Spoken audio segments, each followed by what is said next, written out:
সীতাকুণ্ড উপজেলার দক্ষিণ মুরাদপুর একটি গ্রাম। এই গ্রামের মরহুম হাজী মোহাম্মদ হোসেনের বাড়ি। এখানে আমরা গড়ে তুলেছি ছোট্ট একটি খামার। এই হলো সেই বাড়ি।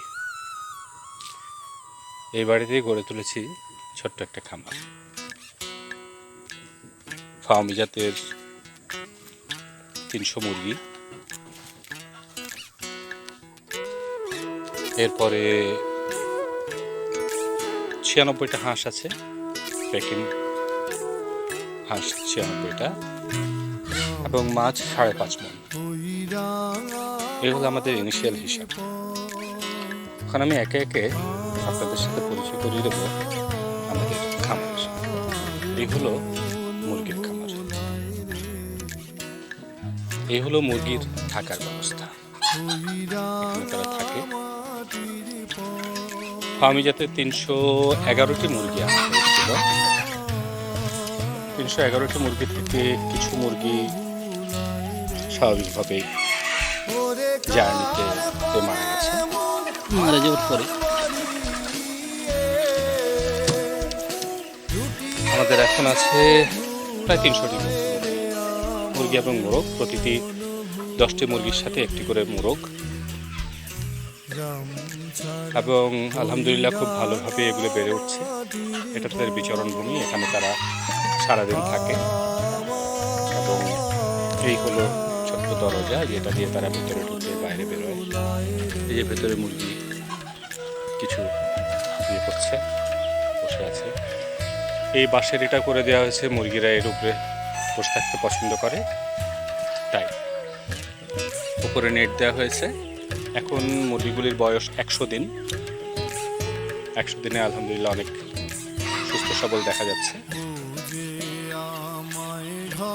সবগুলি ভ্যাকসিন দেওয়া আছে। আমরা রানীক্ষেত ভ্যাকসিন নিয়ে আসছি, সেটা আবার দিব, যদিও দেয়া হয়েছে অ্যাজ পার রুলস রেগুলেশন। আমরা এগুলো সরকারি খামার থেকে কালেক্ট করেছি, সীতাকুণ্ড সরকারি খামার, সেখান থেকে কালেক্ট করেছি। এবং পার পিস 56 দিনের মুরগি আমাদের পড়েছে 100 টাকা। সেই হিসেবে বাইরে থেকে কিনলে অনেক বেশি, প্রায় 260 টাকা করে পড়ে। আমরা সরকারি খামার থেকে নেওয়াতে আমাদের পড়েছে 100 টাকা করে।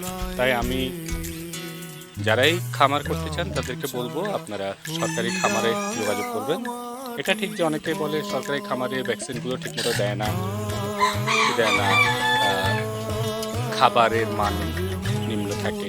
তা আপনি যেহেতু নিজে পালবেন, নিয়ে আসার পরে আপনাকে দেখতে হবে কি করবেন না করবেন। যাক, তাদেরকে তাদের মতো থাকতে দিই। এখন আমরা যাব হাঁসের খামারে। এটা হলো হাঁসের খামারের ঢোকার পথ। গিয়ে এটা আমরা রিক্সা থেকে 40টি হাঁস সদস্যকে দেয়া হয়েছিল বিনা পয়সায়। আমরা 0 বাচ্চা নিয়ে এসেছিলাম। মোট 100টি, যাও আমরা পেয়েছি 98টি। তার মধ্যে 2টো ট্রান্সপোর্টেশনের সময় মারা গিয়েছিল, ছিল 96টি। তার মধ্যে একটা অসুস্থ হয়ে যাওয়াতে ছিল 95টি। এখন এখানে আছে 2টি কম, কেননা আজকে আমরা 2টো হাঁসা বিক্রি করে দিয়েছি। এই হলো আমাদের হাঁসের খামার। এখানে হলো হাঁসের বিচরণ ভূমি। এখানে তারা হাঁটাহাঁটি করে, পুকুর থেকে উঠে এখানে থাকে, এখানে বিশ্রাম করে, এবং তাদের খাওয়াগুলো ওখানে দেওয়া হয়। আমরা নেট দিয়ে চারিদিকে বাউন্ডারি দিয়ে দিয়েছি, এবং বাউন্ডারির মধ্যে এরা থাকে। এই যে হাঁসগুলি চলে যাচ্ছে, এখন হাঁসগুলি গিয়ে নেমে যাচ্ছে পুকুরে। এই যে পুকুরের মধ্যে র্যাম্প দিয়ে দেওয়া হয়েছে, র্যাম্প দিয়ে তারা নেমে যায়। নেমে এই অংশটা তাদের জন্য আলাদা করে দেওয়া হয়েছে, এখানেই তারা থাকে। এবং যখন খুশি তারা উঠে আসে, উঠে এসে এখানেই তাদের খাওয়া দাওয়াগুলি এখানেই হয়। আর এই খাওয়া দাওয়াগুলি এখানে এবং ভেতরে দেওয়া হয়। এবং ভেতরে খাওয়া দাওয়া পায়খানাগুলি করে, সেগুলো তারা ডাইরেক্ট নিচে চলে যায়, পুকুরে চলে যায়। এখন আমরা এই হলো আমাদের হাঁসের খামার, ছোটোখাটো। তা হাঁসের খামারের কাজ শেষ। এখন আমরা যাব পুকুরের পরিচিতি। এখন আমরা যাচ্ছি মাছের ব্যবস্থায়। এখানেও ছোটো ছোটো জলাশয়, এখানে প্রচুর মাছ, দেশি মাছ। এই হলো 48 শতকের পুকুর। এই 48 শতকের পুকুরের মধ্যে দেয়া হয়েছে ভাদি দেশি মাছ 123 কেজি। আজকে বয়স প্রায় 5 মাস হয়ে গেছে। আশা করছি এর মধ্যে আছে রুই, কাতলা, মৃগেল, কার্প, কিছু নাইলেটিকা, কিছু পাঙাশ, ওগুলো আলাদা করে ছাড়া হয়েছে। এবং আমরা কদিন আগে জাল দিয়ে এর থেকে বড় মাছগুলি তুলে আমরা ছোট পুকুরে স্থানান্তর করেছি, যেটা হলো 24 শতকের পুকুর।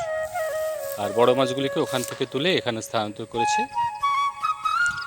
যেহেতু এটা বড় পুকুর, তাই এখানে যথেষ্ট স্পেস। বড় মাছগুলি আশা করছি বাড়তে।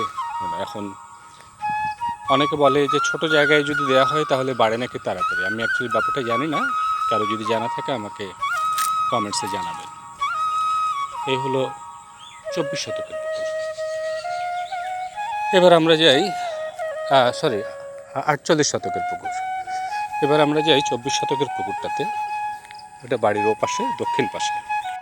এটা আমাদের 24 শতকের পুকুর, যার একটি অংশে হাঁসের বিচরণ করার জন্য, পানিতে বিচরণ করার জন্য রাখা হয়েছে। আর বাকি অংশটার মধ্যে আছে আমাদের 93 কেজি মাছ। অবশ্য এখন 93 কেজি নেই, আরও বেশি।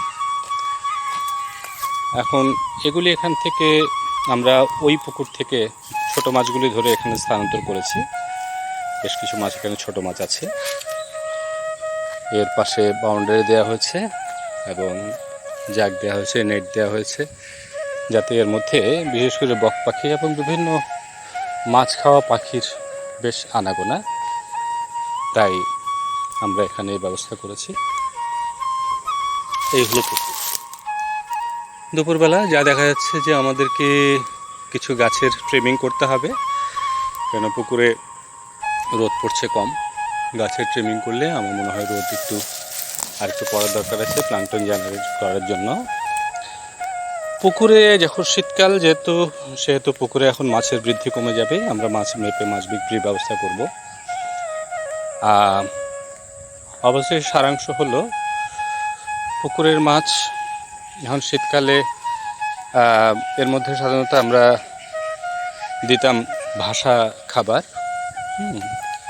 ভাসা খাবারের সাথে কিছু প্লাঙ্কটন জেনারেট করার জন্য টিএসপি, ইউরিয়া এগুলো দিতাম। চুন দেওয়া হতো, লবণ দেওয়া হয়। চুন এবং লবণ দেওয়া হয় পানি পরিষ্কার করার জন্য। আর এসবের পরেও আমরা চেষ্টা রাখি যাতে সুন্দরভাবে এগুলো বেড়ে ওঠে প্রাকৃতিক পরিবেশে। এই হলো প্রকৃতি, কত সুন্দর।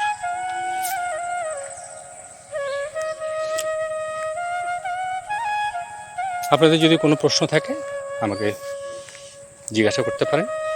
আমার যদি জানা থাকে আমি জানাবো।